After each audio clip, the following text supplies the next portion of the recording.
இரவு நேரத்துல திடீர்னு ஏதாவது சத்தம் கேட்டு பாய்ந்ததுண்டா? அப்போ உங்களுக்கு பேய்னு தோணுச்சா? அந்த நேரத்தில் நம்ம மனசு எது கற்பனை பண்ணிடும்? நிறைய பேர் பேய்கள் இருக்குன்னு நம்புறாங்க. ஆனா பேய்கள்னா என்ன? ஒவ்வொருத்தருக்கும் ஒவ்வொரு விதமான நம்பிக்கை இருந்த பிறகு சிலரோட ஆன்மா இங்கேயே தங்கிடும். அதைத்தான் பேய்னு சொல்றாங்க. அந்த அம்மா எதையோ முடிக்காலே போயிருக்கும். சில பேர் பேய்களால மறு உலகத்துக்கு போக முடியாதுன்னு சொல்றாங்க. அதனால அவங்க இங்கேயே தங்கிடுவாங்க. அவங்களுக்கு ஏதாவது சொல்லணும்னு இருக்கலாம், இல்லன்னா முக்கியமா ஏதாவது செய்யணும்னு இருக்கலாம். அதனால்தான் நம்ம ஊர்ல பல சடங்கு நடக்குது. வேற சில பேர் பேய்கள்னா இங்கேயே மிச்சம் இருக்கிற சக்தின்னு சொல்லாங்க. அந்த சக்தி நம்மை பாதிக்கலாம். மணல்ல பதிஞ்சிருக்க கால் தடத்தை போல அந்த சக்தி ஒரு இடத்துல தெரியும்னு சொல்லாங்க. அது ஒரு விதமான காந்த சக்தி மாதிரி. அதனாலதான் சில இடங்க வித்தியாசமா பயங்கரமா இருக்குன்னு சொல்றாங்க. அந்த இடங்கள் நம்மை அச்சப்படுத்தும். என்னதான் இருந்தாலும் சாவுனா என்னன்னு யாருக்கும் தெரியாதுன்னு பேய்கள் நமக்கு நினைவுபடுத்துது. அந்த மர்மம் நம்ம பயமுறுத்தும். மர்மமான விஷயங்கள் ஆச்சரியமா இருந்தாலும் பயத்தை உண்டு பண்ணும். அதனாலதான் பேய்கள் எப்போதும் நம்ம காவறோம். உலகத்துல எல்லா கலாச்சாரத்திலையும் பேய் இருக்குன்னு நம்பிக்கை இருக்கு. இந்த நம்பிக்கைகள் பல நூற்றாண்டுலா இருந்து வருது. ஆனா ஒவ்வொரு கலாச்சாரத்திலையும் பேய்களை பத்தி நம்பி வித்தியாசமா இருக்கு. ஒவ்வொரு நாட்டிலும் பேய்களின் தோற்றம், குணாதிசயங்கள் மற்றும் அவரின் கதைகள் மாறுபடுகின்றன.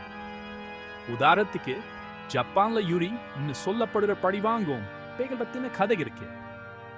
இந்த பேய்கள் மிகவும் பிரபலமானவை. அவங்க வெள்ளை நிறத்துல இருப்பாங்க. அவங்களுக்கு நீளமான கருப்பு முடி இருக்கும். இந்த தோற்றம் அவரின் பழிவாங்கும் இயல்பை காட்டுறது. வாழ்க்கையில யாராவது தங்களுக்கு தப்பு பண்ணி இருந்தா அவங்களை பழிவாங்க இந்த பேய்கள் வரும்னு சொல்றாங்க. இந்த கதைகள் மக்கள் மனதில் பயத்தை ஏற்படுத்துகின்றன. மெக்சிகோல இறந்தவர்களை நினைவு சூழ்ந்து கொண்டாடும் நாள் டே ஆஃப் தி டெட் கொண்டாடாங்க. இது ஒரு மகிழ்ச்சியான நிகழ்வாகும். இறந்தவங்களோட ஆன்மா அன்னைக்கு அவங்க குடும்பத்தினரை பார்க்க வரும்னு நம்புறாங்க. இது குடும்ப உறவுகளை வலுப்படுத்தும் ஒரு வழியாகும். உலகம் முழுவதும் மக்களுக்கு மரணத்துக்கு பிறகு வாழ்க்கை இருக்குன்னு நம்புறாங்கன்னு இந்த நம்பிக்கைகள் காட்டுது.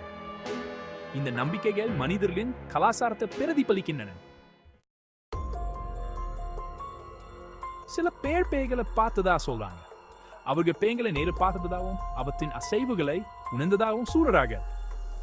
வேற சில பேர் பேய்கள் இருந்தா உணர்ந்ததா சொல்றாங்க.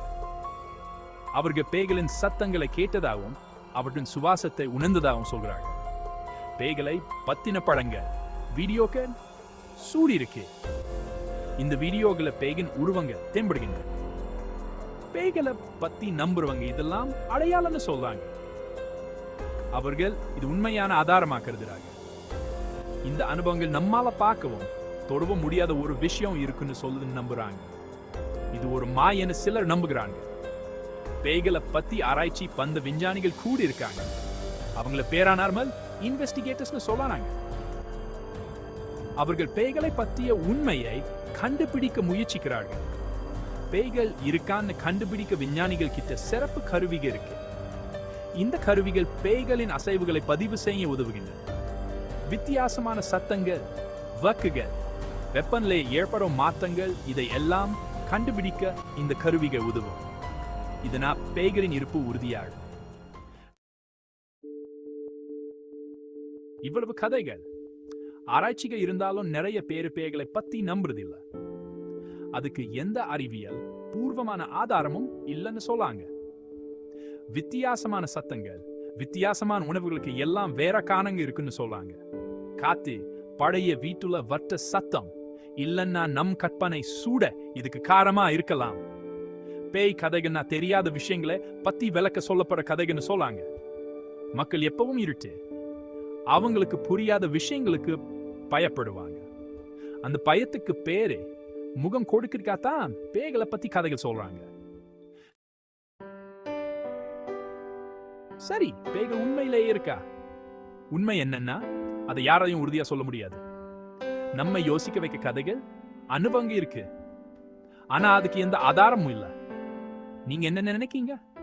அடுத்த முறை ஏதாவது வித்தியாசமான சத்தம் கேட்டா அது பேய்னு நினைப்பீங்களா? இல்ல வேற ஏதாவது காரணம் இருக்குன்னு நினைப்பீங்க. அது உங்க முடிவுதான்.